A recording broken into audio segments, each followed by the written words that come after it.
오늘은 다니엘 12장에 나오는 1260일 또 1290일과 1335일에 대해서 좀 전후 배경과 역사를 말씀드릴까 합니다. 먼저 우리가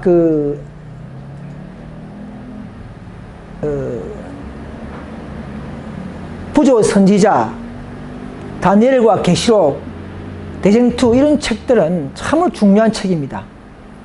이런 사탄의 반역에 대한 빛을 드러내는 책이 되죠. 이런 책들을 널리 배포해라 그 지시했습니다. 이 책들은 많은 눈먼 사람들이 진리를 깨닫게 하고 눈을 뜨게 한다 그렇게 했습니다. 그래서 이 책을 재치 있게 전달하고 또 판매하거나 나눠준 사람들은 했다면 일요일 휴업령 운동이 오늘날처럼 같지 않다 이렇게 했습니다. 그때 많이 지식이 전달되고 깨닫겠다면은 많은 사람들이, 일반 개신교는 많은 사람들이 일요일 휴업령을 갖다 따라가지 않을 거란 것이죠. 반대했을 거란 것이죠. 같이. 그래서 이 봉함되었던 책은 계시록이 아니고 마지막 다니엘서 중에서도 예언서 부분이었죠. 그 다니엘 12장 4절을 보면 다니엘아 마지막 때까지 이 말을 간수하고 이거를 봉함하라 이렇게 했습니다. 왜냐하면 이 마지막 12장에 있는 이런 지식들은 마지막 시대가 돼서 오픈되고 열려야만이 깨닫기 때문에 그런 겁니다. 모든 것은 때가 있죠, 그죠? 섭리와 때가 있는 것입니다. 그래서 지금은 다니엘서가 인봉되었습니까? 인봉될 필요가 없죠. 다 오픈되었습니다. 재림운동을 통해서 1840년도에 윌리엄 밀러 재림운동을 통해서 성소제도와 접목되는 구원관을 깨닫게 하고 또 마지막 재림의 날 또는 지성소의 사업들을 다 그 후손들이 받고 오픈하면서 이제는 하늘의 중고 사업의 그 비밀과 그분의 그 계획들을 우리는 다 알게 된 것입니다. 그래야만이 마지막 시대에 사는 우리는 법궤 앞에서 또 하나님 앞에서 또 세상 앞에서 설 수 있는 그런 준비가 되기 때문에 그렇습니다. 자, 다니엘 8장 13절에 보시면 내가 들은 저 거룩한 자가 말하더니 다른 거룩한 자가 말하는 자에게 묻되 이상에 나타난 바 매일 드리는 제사와 망하게 하는 제약에 대한 일과 성소와 백성이 내어준 바 되며 짓밟힐 일이 언제까지 이를꼬 하며 하니까 그가 이르되 2300주야까지니 그때의 성소가 정결하게 함을 입으리라 이렇게 말했습니다. 그러니까 다니엘이 궁금해가지고 이상을 받았지만 궁금한 게 많겠죠. 다니엘이 미래의 일이니까. 그래서 매일 드리는 제사 그리고 또 망하게 한 제약 이게 언제 일이며 또 그때 성소하고 백성들을 계속 핍박받고 짓밟힐 일이 언제까지 할 겁니까? 이렇게 물어본 거예요. 그러니까 2300주야까지니 그렇게 했습니다. 그때 성소가 정결함을 입는다 이렇게 했습니다. 그때 대속죄일, 그죠? 또 조화심판이 일어나고 그 결과로 말미암아 재도말을 받고 우리도 품성이 온전하게 도말을 받고 완성되고 하늘 성소도 모든 더러운 것에서 부정하게 되고 부정한 것에서 정결하게 되는 그런 때가 대속죄에서 일어나죠, 그죠? 자, 다니엘 8장 11절을 보시면 8장 11절에 또 스스로 높아져서 군대의 주제를 대적하며 그에게 매일 드리는 제사를 제하여 버렸고 그의 성소를 헐었으며 범죄함을 인하여 백성과 매일 드리는 제사가 그것에 붙임 바 되었고 그것이 또 진리를 땅에 던지며 자의로 행하며 형통하였다. 이게 무슨 말이냐 이제 우리가 보면 매일 드리는 제사를 피한다. 또 성소를 헐었다. 자, 뭐 성소가 좀 있습니까? AD 70년에 성전이 로마군에서 다 붙어버렸죠. 그럼 이때 성전은 뭡니까? 하늘 성소라는 걸 알 수가 있겠죠. 그래서 이것은 하늘 성소에서 예수님이 회개하는 죄인들을 위해서 매일 용서하시는 매일의 봉사죠. 우리를 속죄하는 속죄제 같은 것이죠. 즉 예수님의 중보 봉사를 말합니다. 매일 우리가 회개하면 그분이 듣고 용서하시죠. 그것을 이 땅의 천주교가 신부들에게 대체해가지고는 죄를 고백하도록 해서 예수님의 사역을 대신하고 방해하는 것을 말한다는 것이죠. 미사제도가 그런 일이죠. 고해성사. 신부가 죄를 듣고 제사해주는 건이 있다는 식으로 그렇게 하는 것은 천주교의 그 원래 내려온 전통이었습니다.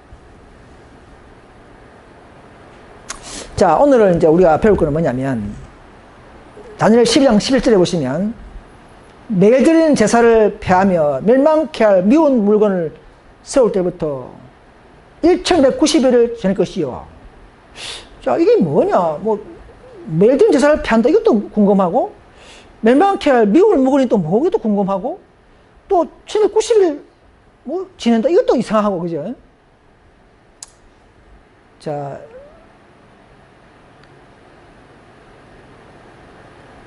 초기 문제 보면요. 74페이지 보면. 저도 옛날에 이걸 보고 참 무슨 말인지 이해를 못했어요.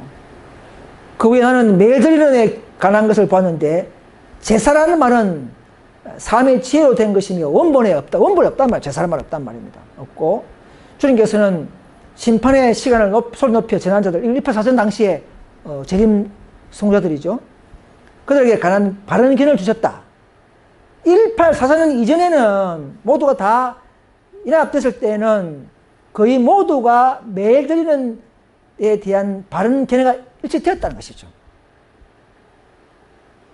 그러나 1844년 이후의 혼란 중에서 다른 견해들이 받아들이게 되었고, 그로 인해 어두움과 혼란이 뒤따르게 되었다. 1844년 이후에는 시기 문제가 시험거리가 되지 않았고, 결국 다시는 시험거리가 되지 않을 것이다. 다시 말해서 뭐냐면, 히브리 원문에는 제사라는 말이 없다는 것이죠. 그냥 매일 드리는, 영어로 하면 데일리라고만 되어 있어요. 히브리어는 타미드인데, 타미드. 하타미드, 이랬는데, 제사라는 말은 번역자가, KJV 번역자가 집어넣은 겁니다. 집어넣고. 원본은 그런 게 없다는 이야기죠. 근데, 40년대 당시에 있는 재림 성자들은 다 바로 깨달았어요. 근데 그 이후에, 이거는 안티오쿠스 에피파네스가 그랬다, 또 자꾸 시기적 이런 게 있잖아요. 그렇지만 그 당시에는 아주 바로 깨달았다는 이야기죠. 자, 그래서 보면, 매일 드리는 제사가 세 가지가 있어요. 개신교가 해석하는 것은 뭐냐면, 안티쿠스 에피파네스, 시리아 8대 왕이죠.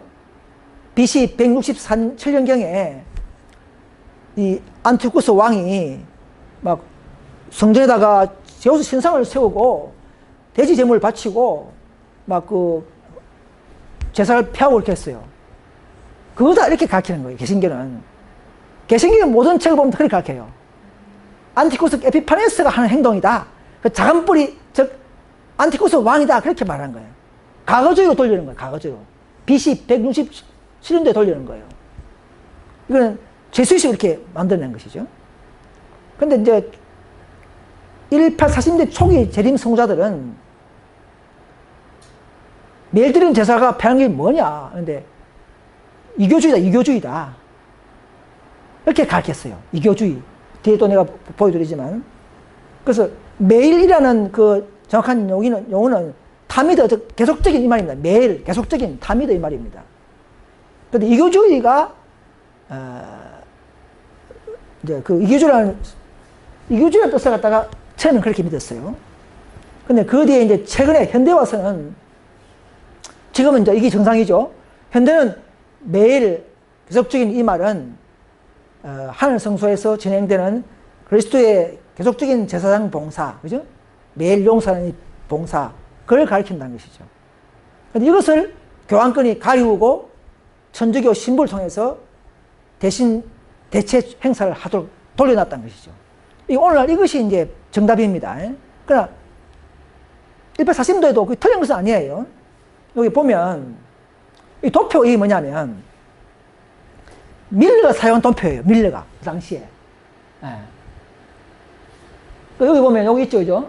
여기 있죠, 그죠? 여기 보면 내가 확대한 겁니다. 이걸 확대하면 뭐냐면 어떠냐면 막 텐혼즈 어라우즈 이거는 뭐냐면 열불이 일어나다. 열불이 나다. 476년에 서로마가 멸망하고 열분열 되면서 열불이 났다. 490년 차고 나는데 이거는 그 당시에 그렇게 가르쳤어요. 그 다음에 이제 페이건 도미니언 오와 이거 이제 페이건은 이교가 지배한다 이 말입니다. 이교주의. 이교가 지배하거나 혹은 the daily taken away 이거는 이제 매일 있는 것을 폐한다 이 말입니다. 여기 508년부터 시작됐다. 508년에 매일 있는 것, 이게 뭐냐? 매일 있는 것이 뭐냐? 이게 참 궁금한 것이죠. 매일 있는 거. 근데 밀러주의자들은 이교가 지배하는 것이다. 그렇게 했어요. 그렇게 가르쳤어요. 그래서 이제 요 매일 있는 것은 그 당시에는 왜 그러냐면 1840 당시에는 하나님 성소를 접목하지 못했어요. 퍼뜩. 지금은 다 접목했어 하지만 그 당시에는 이교 지배하는 것이 이교를 높이면 결국은 하나님 예수님 봉사가 내려가죠, 그죠? 낮아지죠.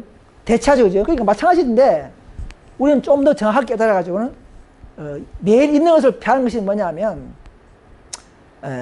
예수님의 매일 봉사, 우리를 용서하는 매일의 속죄 봉사 이것을 천주교가 가리우고 대체해버리지 않습니까? 그래 이교가 들어와서 바꿨죠, 그죠? 그럼 그런 이교가 지배한다는 말이나 같은 말이죠, 그죠? 그래서 그 당시에는 저를 깨달은 거 맞아요. 그래서 둘 다 뭐 틀린 건 아닙니다. 이거는 뭐냐면 파페시 셋업, 이건 교황권 확립. 이게 이제 538년에 했죠. 이게 이제 밀려도 이렇게 가르친 것이죠.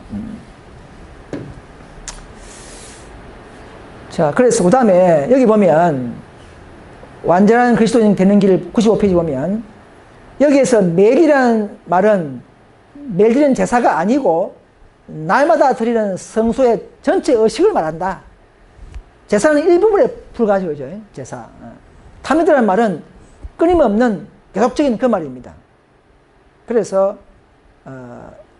오늘 우리가 이 매일 있는 것을 폐한다 이 말은 예수님의 성소에서 계속적인 봉사를 폐했다 이 말이에요. 누가? 작은 뿔, 즉 교황권이 그걸 했다 이 말입니다.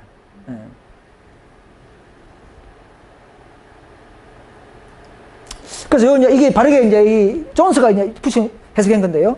즉 작은 불법의 사람은 스스로 높아져서 군대 주제 그리스도를 대적하며 불법의 사람에 의하여 그에게 매일 드리는 제사, 즉 그리스도의 계속적인 봉사를 제하여 버렸고 그의 성소, 그리스도의 성전이죠. 하늘 성소죠. 흘렀으며 범죄함을 인하여 백성과 매일 드리는 제사, 즉 그리스도의 계속적인 봉사가 그것에게, 즉 천주교 불법의 사람에게 붙임받았고 그것이 진리를 땅에 던지며 자유로 행하며 형통하였더라.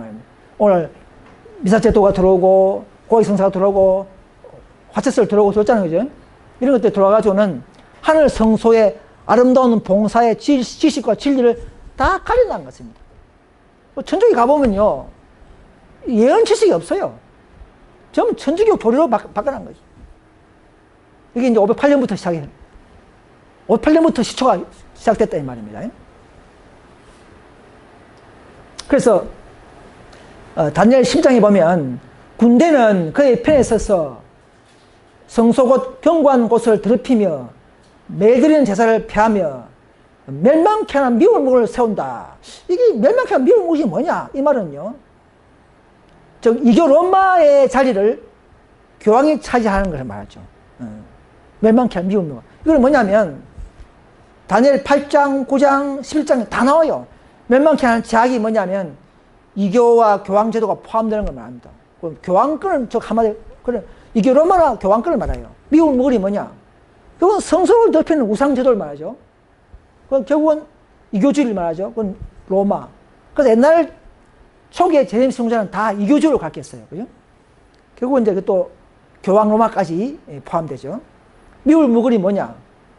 에스겔 5장, 7장 이런 데 보면 이 미울 무근이 다 보면 우상 숭배하는 그런 걸 말합니다. 오늘날 뭡니까? 로마도 보면 페이건 로마를 하거든요. 이교 로마. 로마가 이교이지 않습니까? 그러니까 예루살렘 성을 쳐들어올 때 70년에 멸망에 가져간 것이 그룹관계 성을 보호던 했지 않습니까? 마태복음 4장에 보면 그 멸망에 가져간 것이 뭐냐면 결국은 로마 군대 깃발 이걸 말하거든요. 즉 우상나라, 우상나라가 성전을 쳐부시는 걸 말할 때에 멸망에 가져간 미운 물건이라 하는 것이죠. 결국은 뭐냐면 이게 로마 1차는 이게 로마고 2차는 로마 교황권이라는 것이죠. 앞으로는 로마 교황권이 안식을 피하고 결국은 하나님의 진리를 짓밟을 때를 말하는 것이죠. 반복되는 겁니다. 자, 근데 그 개신교수는요, 이 작은 뿔을 안티쿠스 에피파네스라 왕이라는데 될 수 없는 게, 이 작은 뿔은 동족보다 크다 하지만 안티쿠스는 시리아 왕의 동족보다 크지 않았습니다. 그리고 안티쿠스는 그 당시에 예루살렘 성전을 좀 더럽히는 정도지 멸망시킨 것은 아니고요. 또 활동 시기도 안 맞고요. 이 작은 뿔은 마지막 때를 했는데 지금 안티쿠스가 마지막 때입니까? 과거의 시리아 왕 때예요.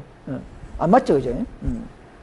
그래서 안티쿠스 왕은 그 작은 뿔에 정착할 수 없다는 것이죠.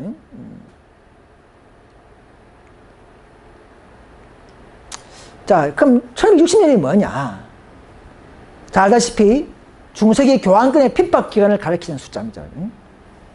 538년부터 1798년까지 1060년 동안 중세기 교황권이 장악하고 핍박했죠. 하나님의 백성들을.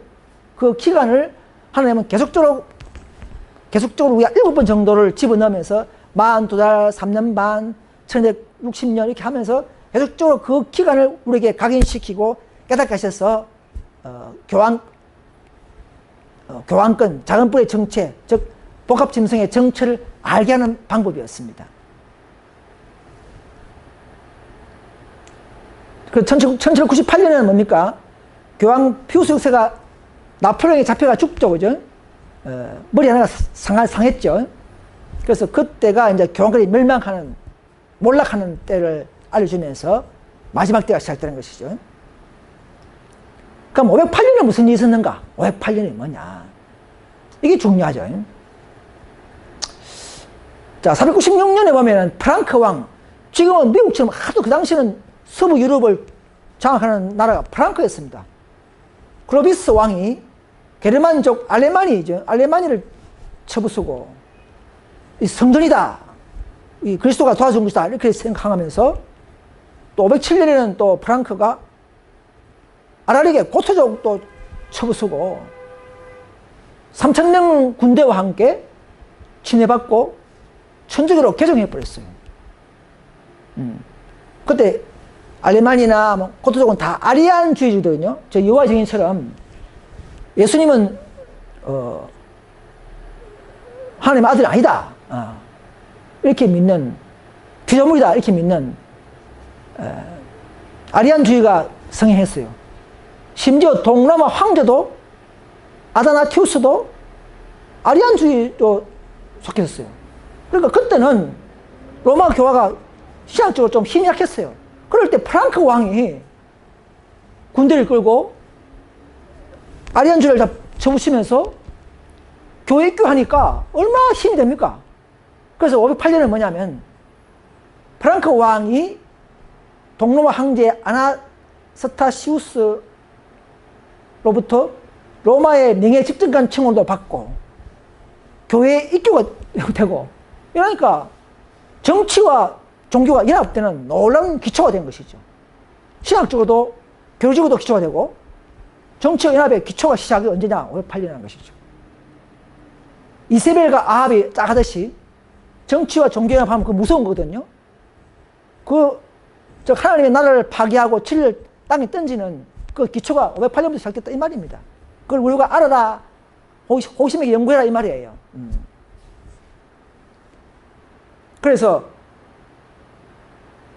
프랑크 왕이 가톨릭 세력의 기초가 되고, 그 후에 프랑크 왕은 또 754년에 교황권에게 롬바르드에 빼앗은 동로마 땅을 또 선물도 했고, AD 800년에는 교황 레오 3세가 프랑크의 찰스 대제에게 간을 씌워가지고는 신성 로마 제국을 탄생시켰어요. 그래서 이 로마 법왕이 뭐 교회가 무슨 정치 힘이 없잖아요, 그죠? 무기가 없고 하는데. 그러나 이 프랑크의 힘을 빌려서 십자군도 일으켜가지고는 많은 와련스인들도 죽이고, 그죠? 많은 일을 했지 않습니까? 그러다가 1806년도에 와서는 그 신성 로마 제국이 나폴레옹에게 망해버렸습니다. 프랑크도 그 나라가 결국은 나중에는 프랑스인데,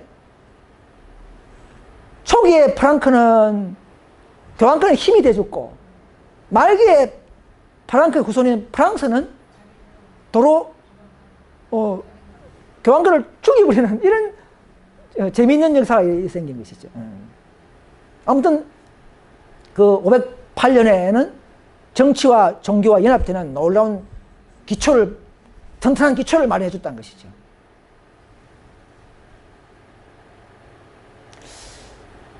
그래서 1798년에는 무슨 일이 있냐면, 그래서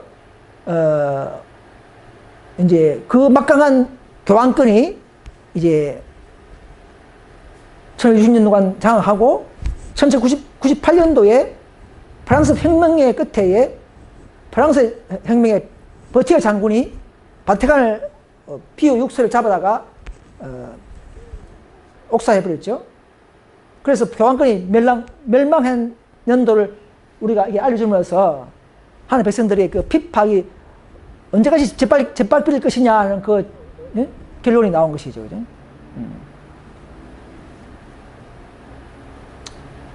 그럼 538년은 뭐냐?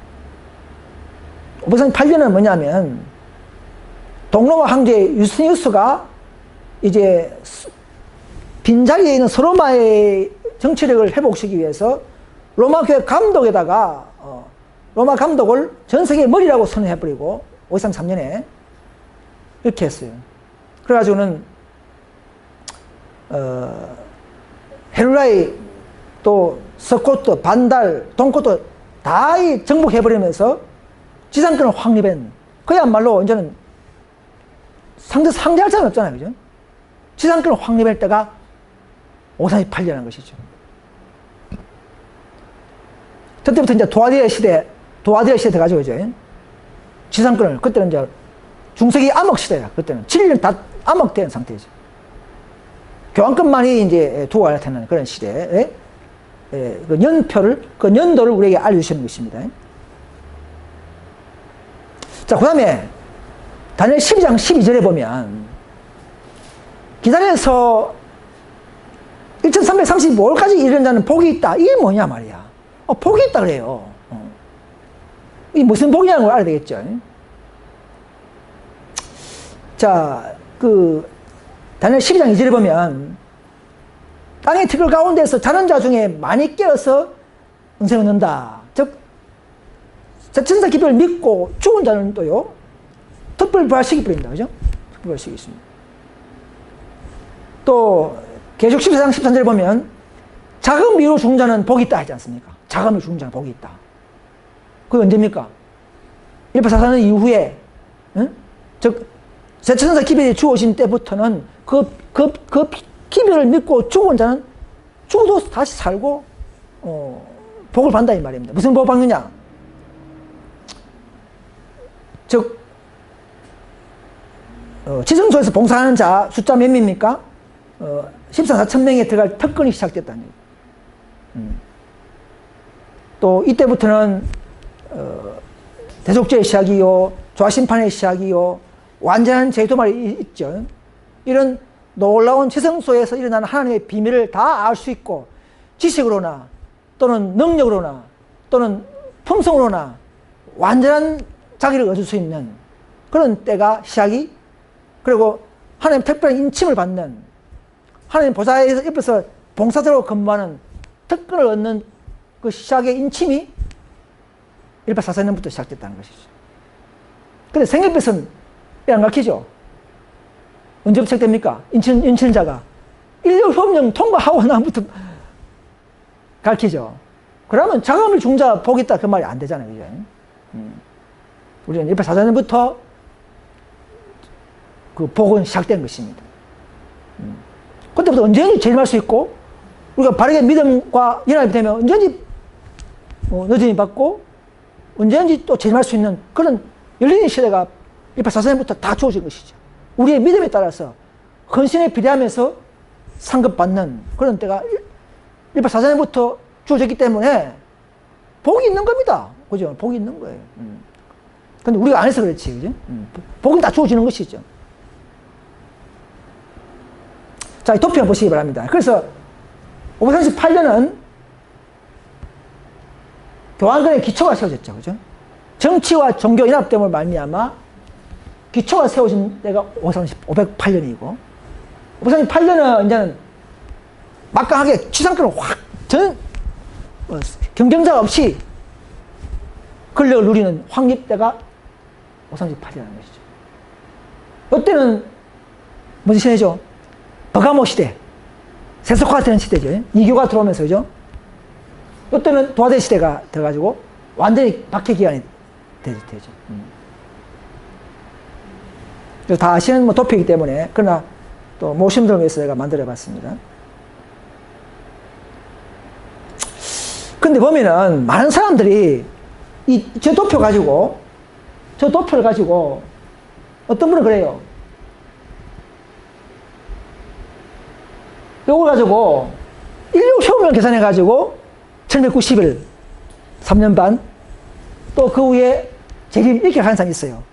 요거는 인류 효용령이고 재림 이렇게 하는 사람이 있어요. 근데 그거는 잘못된 겁니다. 그걸 화이폰 책에 보면 많이 증거가 있어요. 여기 보면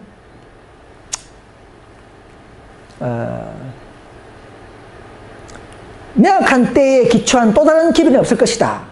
가장 긴 예언적인 때의 계산은 1844년 가을까지 이른단 말입니다. 1844년 이후에는 또 다른 기변이 없다는 이야기죠. 우리가 연구해야 할 기변이, 연구해야 할 연도도 없다는 이야기죠. 그러니까 아까 저 도표 그거는 첫째서부터 기별까지 다니엘이 주어진 그 연도는 다니엘이 마지막에 예언을 한 건 있지만, 그러나 그 연도만큼은 1844년까지가 끝이라는 것이죠. 나머지는 누가 또 박해냈습니까? 다니엘 말고 누가 박해냈어요? 엘리 화이트이 또 빛을 받고 그게 걸맞는 또 진리를 우리에게 전수했죠. 그래서 다니엘은 첫째서부터 기별까지 딱 모든 걸 밝히고 돌아가신 것이죠. 여기도 보시면 다니엘서는 동물과 관계에 있다. 요한은 작은 책이 봉함되지 않은 것을 보았다. 그러므로 다니엘서 예언은 첫째, 둘째, 셋째 선사의 기별이 이 세상에 주어질 적당한 때를 예언하고 있다. 그죠? 다니엘의 모든 책은 셋째 선사 기별이 주어질 때까지만 예언하고 있다. 이 말입니다. 또 보면 있어요. TM 115페이지 보면 다니엘은 종말, 곧 이 세상에 첫째 천사의 기별이 전파된 때까지 봉인된 그의 정을 증언했다. 그죠? 다니엘은 첫째 천사의 기별을 전파된 때까지만, 1843년까지만 봉인된 그의 정을 전한 것이란 말입니다. 그죠? 말세가 아니고 지금까지 아니고. 또 보면은 사건 36페이지 보면 정한 때에 대한 또 다른 기별은 없을 것이다. 1842년에서 1844년 이르는 기간 이후로는 더 이상 확정적인 예언의 때는 없다. 하죠. 없잖아요. 그죠? 어떤 분은 인류 혁명 딱 해가지고는 여기서부터 3년 반, 1990일을 그렇게 해서 이거는 거는 그래놓고는 우리가 뭐 지혜로운 자 풀어봐라. 그렇게 할 수 없죠. 그죠? 그래놓고는 또 우리 보고 여기는 또 뭐 때가 앞서가면 안 되잖아요. 그럼 앞뒤가 맞잖아요. 그죠? 그 연도는 대속죄를 알리고 마지막 때를 알리고 마지막 인치는 사업 때까지만 우리가 알게 하는 방법이고, 그 이유는 우리의 믿음에 따라서, 우리의 헌신에 따라서 일어날 수 있는 그런 사건이라는 것이죠. 더 이상 우리가 연구해가지고 밝혀낼 그런 연도는 없다는 이야기입니다. 연구해서 밝혀낼 연도는 없습니다.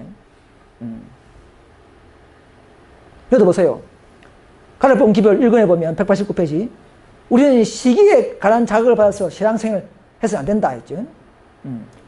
예수 재림의 때는 정확한 시기를 가르쳐 주신 것이 아니라 깨어있으라고 말씀하셨다.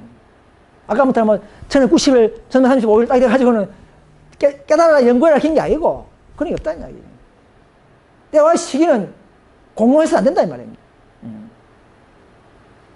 그날과 그때는 아무도 모르고 그때가 정확히 언제 올 것인지 예언할 수 있는 사람은 아무도 하나도 없다 했어요. 하나도. 그럼 다니엘의 예능이 그럼 그게 연구해야 할 분이 아니죠, 그죠? 재림 관계 없는 거라는 것이죠. 아무도 없다 했으니까. 엘렌지 화이트 엘렌지 화이트 모르지 않습니까, 그죠? 그래서 사건 36페이지 보면 우리의 입장은 깨어서 기다리는 것이면서 예언적 기간의 끝은 1844년과 그리스도의 강림의 때 사이에 어떤 시간 선표도 끼어들 수 없다는 거죠. 1844년과 재림 사이에는 어떤 연도도 없다는 이야기입니다. 이렇게 많은 증거가 있어요, 그죠? 이런데도 자꾸 정한 사람이 많아요. 여기 보세요. 이기별 13페이지. 1844년 이래로 하나님께서는 기별 가운데 확정적인 시기를 주신 적이 없다. 1844년 이후에 2300주야 이후의 연도는 주신 것이 없다는 거예요. 근데 많은 사람들, 이단들이 일어나가지고는 자꾸 재림 시기 정하고, 이번에 그거 뭡니까? 강원도에 뽀공 50파. 2018년도 뭐 4월달에 재림한다 하고, 뭐. 계속 정한 사람들이 화이트 당시도 있었어요. 화이트 당시에도. 계속 있어요. ST도 많은 목사님들 지기 정한 사람 많이 있어요. 거기 보면 참 내리 있거든요. 멸망의 가정을 선것을 보고든 하니까 인류 훈련 같이 보이잖아요. 그렇잖아요, 그죠? 그때부터 1990일 잘 것이요. 참 그 매력 있잖아요, 그죠? 그러나 비슷한 사건은 있지만 그것은 재림과 관계없다는 것이죠. 연도는. 그럼 성경에 있으면 우리 연구해야죠, 그죠? 그렇지, 연구하지 말라 했잖아요. 주신 것이 없다 했으니까 우리는 그건 재림에 대한 연도는 아니라는 것이죠. 이것도 보세요. 일 정언에 또 많이 있습니다. 그 후에 정해진 시기에 관해서는 관여하신 특별한 증거가 없음을 보았다. 하나님께서는 1844년 이후로 어떤 특별한 시기를 가지고 당신의 백성들을 시험하지 않으셨다. 우리는 이제 우리 믿음으로, 셋째사 기별이 바로 우리의 보루이요, 믿음이요, 힘이요, 그 능력 가지고 일을 해내면 되는 것입니다. 그럴 때 우리 일할 때에 시기가 정해지는 것이고, 재림이 정해지는 것이고, 그리고 시기는 따라오는 것이죠. 우리가 열심히 빨리 하면 빨리 시기가 오고, 늦게 하면 늦게 시기가 정해지는 것이죠. 그렇지만 딱 정해놓고는 그래 되는 게 아닙니다.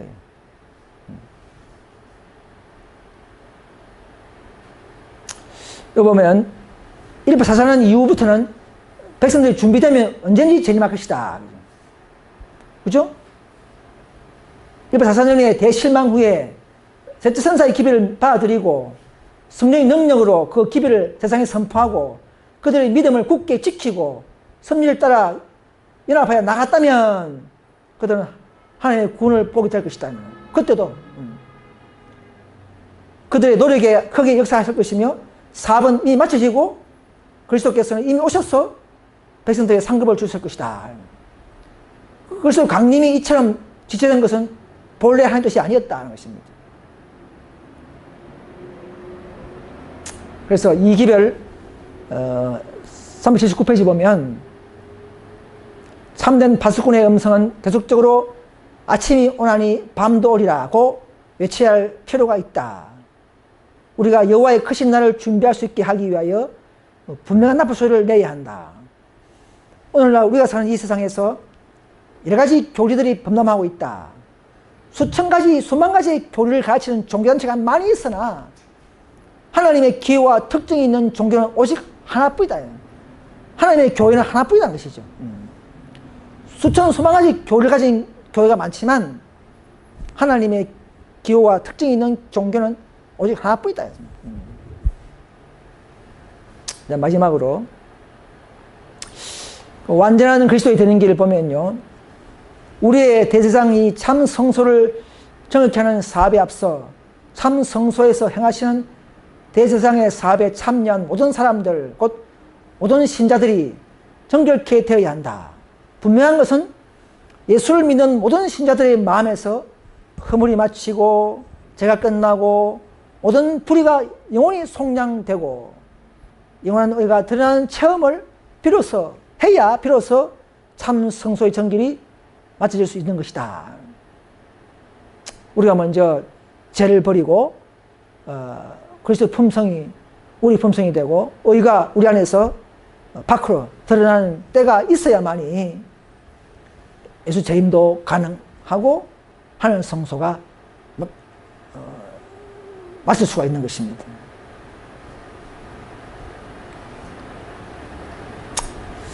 자, 삼복음에 보면 왕의 오심을 위해 한 백성을 준비시키도록 하나로 묶는 세천사의 기별이 하나님의 종들인 우리에게 위탁되었다.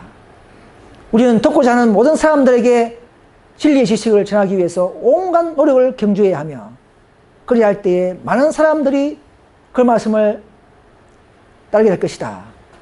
모든 대도시에서 하나님께서 진리에 관심을 가진 정직한 영혼들을 가지고 있다. 우리도 도시에 살고 있지만 우리가 알게 모르게 많은 도시마다 우리의 형제 정직한 영혼들이 있다는 것이죠. 우리는 이런 놀라운 기별들을 증거해서 하나님의 구속의 도표, 하나님의 절기사업의 영적 절기사업의 도표, 또 대속죄가 무엇인지, 세상에서 어떻게 중보하는 것인지, 어떻게 구원받는 것인지를 이런 걸 알려주어야 할 사명과 의무를 가져야 합니다. 우리에게 위탁되었단 말입니다. 이 기별을. 우리는 힘써 노력해서, 우리는 때를 따라서, 각자의 방법 따라서, 각자의 환경과 시간과 여유에 따라서 이 놀라운 진리를 증거해야 될 줄 믿습니다. 아무튼 이것으로서 마치겠습니다. 그래서 우리가 모든 이런 다니엘서와 요한계시록을 잘 숙지하고 이게 놀라운 예언 지식들을 전파하는 우리 교회가 될 수 있기를 간절히 바랍니다. 마치겠습니다. 다 같이 기도하시겠습니다.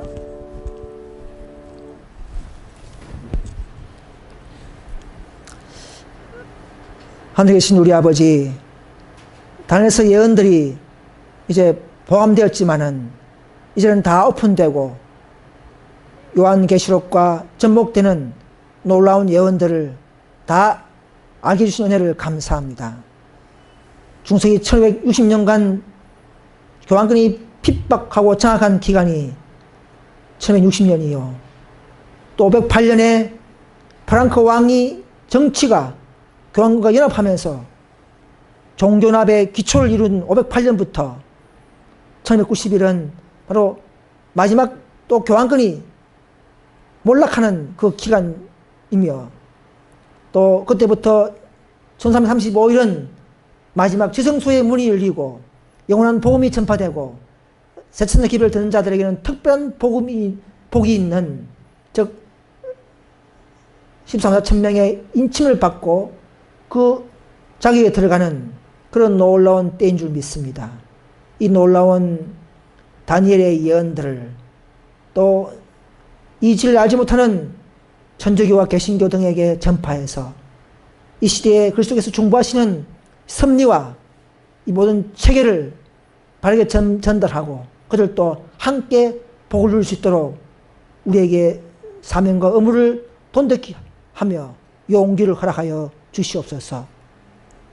이 놀라운 지식을 우리가 바르게 활용하지 못하고 아직도 잠자는 저희들을 용서하시고 더 성령을 통하여 의지를 강하게 하시며 더 우리를 뜨거운 마음으로 일하게 하시고 연합되게 하셔서 놀라운 예언체계가 열리는 늦은 비에까지 우리 것으로 삼도록 인도해 주시옵소서.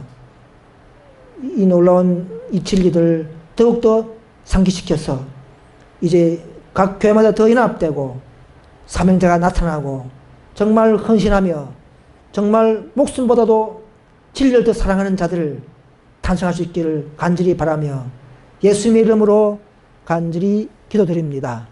아멘.